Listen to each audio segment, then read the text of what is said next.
কেমন হবে হাসরের কঠিন ময়দান? আল্লাহ রব্বুল আলামিন 30 পারা সূরা আবাসার মধ্যে বলেন, ইয়াউমা ইয়াফিরুল মারউ মিন আখিহি ওয়া উম্মিহি ওয়া আবি ওয়া সাহিবাতিহি ওয়া বানি। আমার আল্লাহ রব্বুল আলামিন 30 পারা সূরা আবাসার মধ্যে বলেন, ইয়াউমা ইয়াফিরুল মারউ মিন আখি, কিয়ামতের ময়দান এত ভয়ঙ্কর হবে, এত ভয়ঙ্কর হবে, যেই দিন তোমার ভাই তোমার থেকে পলায়ন করবে, ওয়া উম্মিহি ওয়া আবি, তোমার মা তোমার থেকে পলায়ন করবে, তোমার বাবা তোমার থেকে পলায়ন করবে, ওয়া সাহিবাতিহি ওয়া বানি, এবং তোমার সহপাঠী তোমার থেকে পলায়ন করবে, তোমার স্ত্রী তোমার সহপাঠী যারা আছে সবাই তোমার থেকে পলায়ন করবে। এই কঠিন ময়দানের দিন কেউ কারো উপকারে আসবে না, কেউ কারো কাজে লাগবে না। ওই কঠিন ময়দানের দিন যেই জিনিসগুলো আপনার কাজে লাগবে সেই জিনিসের পক্ষে আমাদের সকলের থাকার দরকার আছে, ঠিক কিনা বলেন? ভাইয়েরা আমার, সহিহ বুখারীর 99 নম্বর হাদিস, হযরতে আবু হুরায়রা রাদিয়াল্লাহু তাআলা আনহু বর্ণনা করেন, তিনি একদিন আল্লাহর রাসূল সাল্লাল্লাহু আলাইহি ওয়াসাল্লামকে প্রশ্ন করলেন, ইয়া রাসূলুল্লাহ, ইয়া হাবিবাল্লাহ, মান আসাদুন নাস বিশাফাআতি ইয়াউমাল কিয়ামাহ, ওগো আল্লাহর নবী, কিয়ামতের কঠিন ময়দানের দিন কোন ব্যক্তিটা সৌভাগ্যশীলের কাতারে থাকবে গো নবী? কোন ব্যক্তিটা আপনার সুপারিশ পাবে? কোন ব্যক্তিটা সৌভাগ্যশীলের কাতারি থেকে জান্নাত লাভ করতে পারবে? জবাবে আল্লাহর নবী জনাবে মুহাম্মদুর রাসূলুল্লাহ বলেন, মান আসাদুন নাস বিশাফাআতি ইয়াউমাল কিয়ামাহ মান ক্বালা লা ইলাহা ইল্লাল্লাহ মুখলিসাম মিন কলবি ফাদখালাহুল্লাহুল জান্নাহ। আমার নবী বলেন, যেই ব্যক্তি বলবে মান ক্বালা লা ইলাহা ইল্লাল্লাহ, যেই ব্যক্তি বলবে লা ইলাহা ইল্লাল্লাহ মুখলিসাম মিন কলবি, মুখ দিয়ে নয় অন্তর দিয়ে বলবে, অর্থাৎ আপনি লা ইলাহা ইল্লাল্লাহর মানে হলো দুনিয়ার মধ্যে যত তাগুত শক্তি আসুক না কেন, দুনিয়ার কারো সামনে মাথা না করে একমাত্র আল্লাহর কথা চলবেন, আল্লাহর আনুগত্য করবেন, আল্লাহর কথা অনুযায়ী নিজের জীবনকে পরিচালনা করবেন, সেটাই হলো প্রকৃত লা ইলাহা ইল্লাল্লাহর উপর থাকলে। সেই জন্য আমার নবী বলেন, কিয়ামতের কঠিন ময়দান এত ভয়ঙ্কর হবে, যেই দিন আপনার ভাই বাবা মা কেউই আপনার আপন হবে না। আর ওই কঠিন সময়ে যেই জিনিসটা আপনার কাজে লাগবে সেই 1 নম্বর আমল হচ্ছে মান ক্বালা লা ইলাহা ইল্লাল্লাহ মুখলিসাম মিন কলবি, যেই ব্যক্তি মনে প্রাণে বলবে লা ইলাহা ইল্লাল্লাহ। ভাইয়েরা আমার, আল্লাহ রাব্বুল আলামিন সূরা ফুসসিলাতের মধ্যে বলেন, ইন্নাল্লাযীনা ক্বালু রাব্বুনাল্লাহু সুম্মা ইসতাকামু তাতানাজ্জালু আলাইহিমুল মালাঈকাতু আল্লা তাখাফু ওয়া লা তাহজানু ওয়া আবশিরু বিল জান্নাতিল্লাতী কুনতুম তুআদুন। আমার আল্লাহ রাব্বুল আলামিন কুরআনুল কারীমের সূরাতুল ফুসসিলাতের মধ্যে বলেন, ইন্নাল্লাযীনা ক্বালু রাব্বুনাল্লাহ, যারা বিপদের সময় মুসিবতের সময় বলবে রব্বুনাল্লাহ, আমার রব হলো আল্লাহ। বলুন তো কে?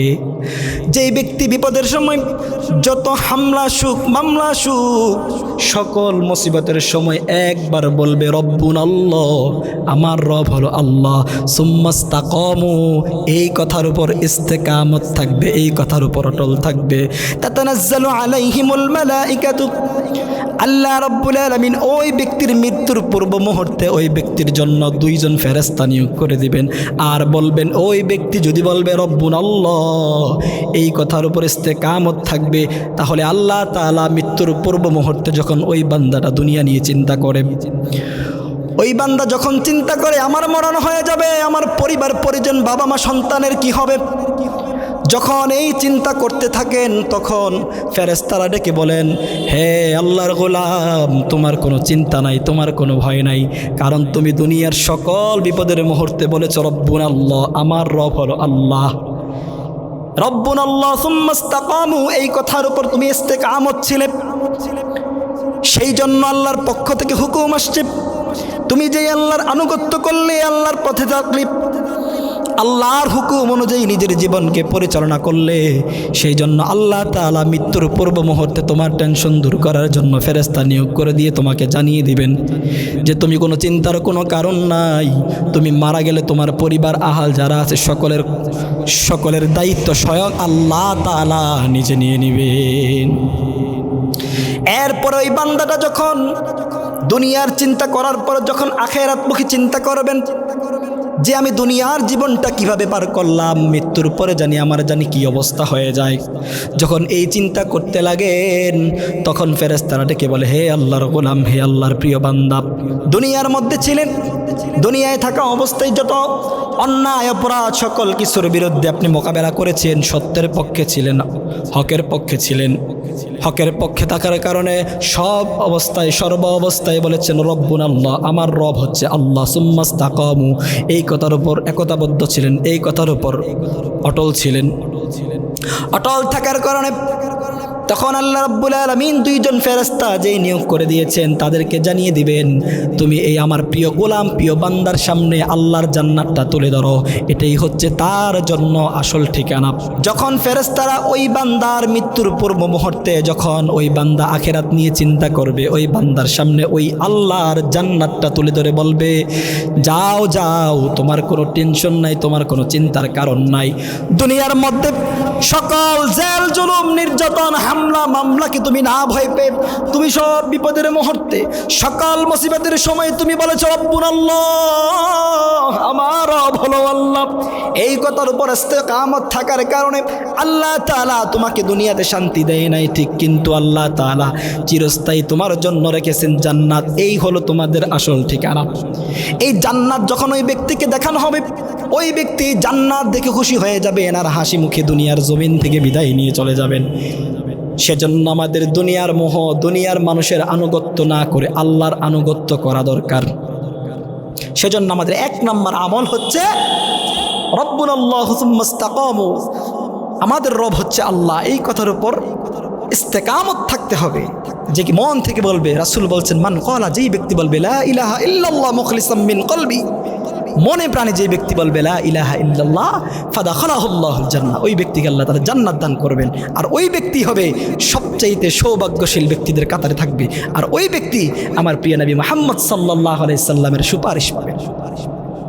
ভাইয়েরা আমার, দুই নম্বরে যেই ব্যক্তি মৃত্যুর পর কেউ কারো উপকারে কাজে আসবে না, ওই কঠিন মুহূর্তে যেই ব্যক্তিরা সৌভাগ্যশীলের কাতারে থাকবেন, সেই ব্যক্তির বিষয়ে হাদিস শরীফের মধ্যে আসছে, সহিহ বুখারীর 624 নম্বর হাদিসের মধ্যে হযরতে জাবের ইবনে আব্দুল্লাহ হাতে বর্ণনা করেন, আল্লাহর নবী জনাবে মুহাম্মদুর রাসূলুল্লাহ বলেন, من قال حين يسمع النداء اللهم رب هذه الدعوة التامة والصلاة القائمة آت محمدا الوسيلة والفضيلة والدرجة الرفيعة وابعثه مقاما محمودا الذي وعدته إنك لا تفلق الميعاد حلت له شفاعته يوم القيامة। আল্লাহর নবী জনাবে মুহাম্মদুর রাসূলুল্লাহ বলেন, দুনিয়ার জমিনের মধ্যে যখন নামাজের জন্য আহ্বান করা হবে, নামাজের জন্য যখন মসজিদের মধ্যে মুয়াজ্জিন আযান দিবেন, আযানের পর যেই ব্যক্তি দুহাত তুলে বলবে আল্লাহুম্মা রাব্বা হাযিহিদ দাওয়াতিত তাম্মা ওয়াস সালাতিল কাইমা আতি মুহাম্মাদানিল ওয়াসিলাতা ওয়াল ফাযিলা ওয়াদ দারাজাতার রাফিআ ওয়া বা'আথহু মাকামান মাহমুদানিল্লাযী ওয়া'আদতা ওয়ারযুকনা শাফাআতাহু ইয়াওমাল কিয়ামা ইন্নাকা লা তুফলিকুল মিআদ। নবীজি আমার বলেন, যে ব্যক্তি প্রত্যেক নামাজের আগে আজান যখন মুয়াজ্জিন দিবেন, ওই আজানের পর যেই ব্যক্তি দুহাত তুলে আল্লাহর কাছে দোয়া করবেন, আল্লাহ তাআলা ওই ব্যক্তিকে সবচাইতে সৌভাগ্যশীলের কাতারে রাখবেন, আর ওই ব্যক্তি প্রিয় নবী মুহাম্মদ সাল্লাল্লাহু আলাইহি ওয়াসাল্লামের সুপারিশ পেয়ে যাবেন।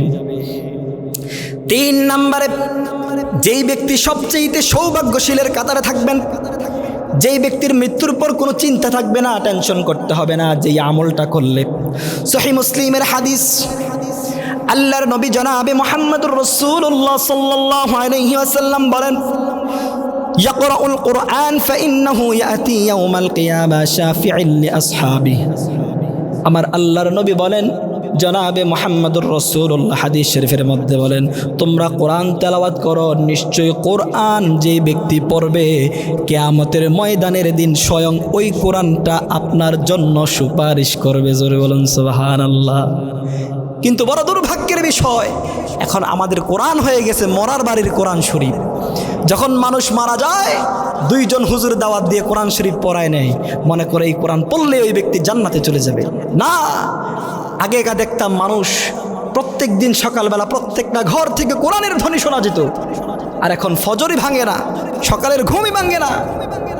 এমন ডিজিটাল জামানা চলে এসেছে, আমাদের ঘুম ভাঙে দিনের 11টা-12টার সময়।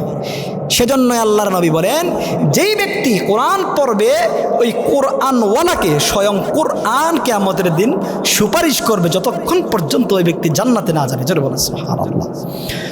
ভাইয়েরা আমার, 4 নম্বরে যে ব্যক্তি কিয়ামতের ময়দানে কেউ কারো আপন হবে না, ওই কঠিন মুহূর্তে যেই আমলটা আপনার জীবনে কাজে লাগবে, ওই 4 নম্বর আমলের ব্যাপারে মিশকাত শরীফের মধ্যে 2141 নম্বর হাদিস, মুসনাদে আহমদের হাদিস, ইমাম তিরমিজির হাদিস, 3টি সহিহ কিতাবের এই হাদিসের মধ্যে আল্লাহর নবী জনাবে মুহাম্মদুর রাসূলুল্লাহ বলেন, মান ক্বরাআল কুরআনাহু ফাস্তাযহারাহু ওয়া ফাআহাল্লা হালালাহু আহাররামা হারামাহু আদখালাহুল্লাহুল জান্নাহ ওয়া শাফাআহু 'আশরাতুম মিন আহলি বাইত ক্বাদ ওয়াজাবাত লাহুন্না। ভাইয়েরা আমার, মিশকাত শরীফের 2141 নম্বর হাদিসের মধ্যে, তিরমিজি শরীফ এবং মুসনাদে আহমদের মধ্যে হাদিস কানা এসেছে, আল্লাহর নবী বলেন, যেই ব্যক্তি কোরআন পড়বে এবং ফাআহাল্লা হালালাহু, কোরআনের হালালকে গ্রহণ করবে, ওয়া আহাররামা হারামাহু, এবং হারামকে যেই ব্যক্তি বর্জন করবে। 1 নম্বরে কোরআন পড়বে, কোরআন মুখস্থ করবে, কোরআনের হালালগুলোকে গ্রহণ করবে, হারামগুলোকে বর্জন করবে, যেই ব্যক্তি করবে এই কাজটা, ওই ব্যক্তি কিয়ামতের ময়দানে নবীর সুপারিশ পাবে। সুবহানাল্লাহ। ভাইয়েরা আমার, শুধু সুপারিশ পাবে তাই নয়, এরপরে আল্লাহ রাব্বুল আলামিন বলেন, ওয়া শাফাআহু 'আশরাতুম মিন আহলি বাইত ক্বাদ ওয়াজাবাত লাহুন্না। ওই কোরআনে হাফেজ যেই ব্যক্তি কোরআন পড়বে, কোরআনটা মুখস্থ করবে, কোরআনের হালালগুলোকে মানবে, হারামগুলোকে বর্জন করবে, ওই ব্যক্তিটা শুধু নিজেই জান্নাতে যাবে না, ওই ব্যক্তিটা কিয়ামতের ময়দান থেকে তার আহাল পরিবারের মধ্য থেকে যেই ব্যক্তিরা জাহান্নামে চলে যাবে, ওই জাহান্নামী বান্দাদের থেকে 10 জন ব্যক্তিদেরকে বাছাই করে জান্নাতে নিতে পারবেন। কত দামি আমল!